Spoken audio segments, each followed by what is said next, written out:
I want to ask you, failure നമ്മളെ കുറെ കാര്യങ്ങൾ പഠിപ്പിക്കും, സക്സസും കുറെ കാര്യങ്ങൾ നമ്മൾ പഠിപ്പിക്കും. അതേപോലെ what did you learn from failure and success? ഭയങ്കര സിമ്പിൾ ആയിട്ട് വെക്കുക എന്നുള്ളത് മാത്രമേ ഉള്ളൂ. ബിക്കോസ് ഇതെല്ലാം ഇപ്പൊ ഈ ചോദിച്ച സെക്കൻഡ് ഈ മൊമെന്റ് കഴിഞ്ഞു ഇതൊന്നും ലാസ്റ്റ് ചെയ്യൂല. ഈ സക്സസും ഫെയിലിയറും ഒന്നും തന്നെ. കാരണം ഇതൊന്നും നിലനിൽക്കില്ല.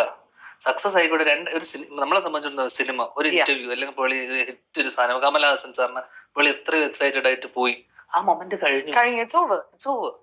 അതുപോലെയാണ് സക്സസും ഫെയിലിയറും ഒക്കെ. അത് പെട്ടെന്ന് കഴിയും. ബട്ട് ഇത് എല്ലാവർക്കും അക്സെപ്റ്റ് ചെയ്യാൻ പറ്റുന്ന കാര്യമില്ല. എസ്പെഷ്യലി ഫെയിലിയർ വന്നു കഴിഞ്ഞാൽ they get stuck there. A lot of people get stuck. അതാണ് ഏറ്റവും വലിയ പ്രശ്നം. എന്ന് വെച്ചാൽ ഞാൻ വീട്ടിൽ നിന്ന് ഏകദേശം ഒരു 19 വയസ്സ് 20 വയസ്സിൽ അച്ഛനായിട്ടുള്ള ചെറിയ പ്രശ്നം കാരണം പുറത്താക്കപ്പെട്ട് നിന്ന സമയത്ത് ഞാൻ കുറച്ചു കാലം ഒരു മാൻഷനിലൊക്കെ ചെയ്ത് ഞാനൊരു കോൾ സെന്ററിൽ ജോലി ചെയ്ത് അതിൻ്റെ ഒരു അവസ്ഥ ഉണ്ടായിരുന്നു. അപ്പൊ അപ്പോഴൊക്കെ എൻ്റെ ഒരു വിശ്വാസം എന്ന് വെച്ച് കഴിഞ്ഞാൽ I will not get stuck here. കാരണം ലൈഫ് വിൽ മൂവ് ഓൺ. എനിക്ക് ജീവിതത്തിൽ നല്ലത് സംഭവിക്കും. ഞാൻ ജോലി ചെയ്യുകയാണെങ്കിൽ എനിക്ക് 2 കൈയും കാലും ഉണ്ട്, എനിക്ക് ആരോഗ്യമുണ്ട്.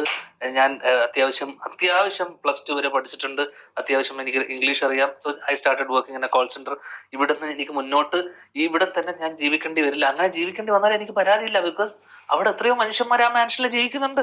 ഡ്രൈവർമാരുണ്ട്, സരവണ ഭവനിലെ വെയിറ്റർമാരുണ്ട്. ഇവിടെ ഞാൻ താമസിക്കുന്നു. എത്രയോ മാസങ്ങൾ ഞാൻ അവിടെ നിൽക്കുന്നു. രാവിലെ 5 മണി തൊട്ട് 6 മണി വരെ അവിടെ വെള്ളം വരുള്ളൂ. ഓക്കെ, ഞാൻ പറഞ്ഞ സ്ഥലമൊക്കെ ശ്രീനിക്ക് അറിയാം. ആ മാൻഷനൊക്കെ എന്ന് പറയുന്നത് 500 രൂപയാണ് ഞാൻ ആ താമസിച്ച മാൻഷനിൽ. ഓക്കെ, അപ്പൊ ആ സ്ഥലത്ത് ഞാൻ താമസിക്കുമ്പോൾ രാവിലെ 5 മണി തൊട്ട് 6 മണി വരെ ഈ പറയുന്ന വെള്ളം വരുന്ന ഈ സമയം, അന്ന് വാട്ടർ സ്കാസിറ്റി ഭയങ്കരമായിട്ടുള്ള സമയമാണ് ചെന്നൈയില്.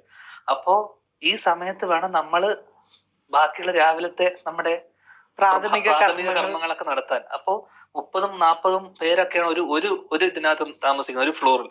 ഈ 40 പേരൊക്കെയാണ് ഈ ബക്കറ്റും മകം പിടിച്ച് നിൽക്കുന്ന ക്യൂവിൽ നിൽക്കുന്നത്.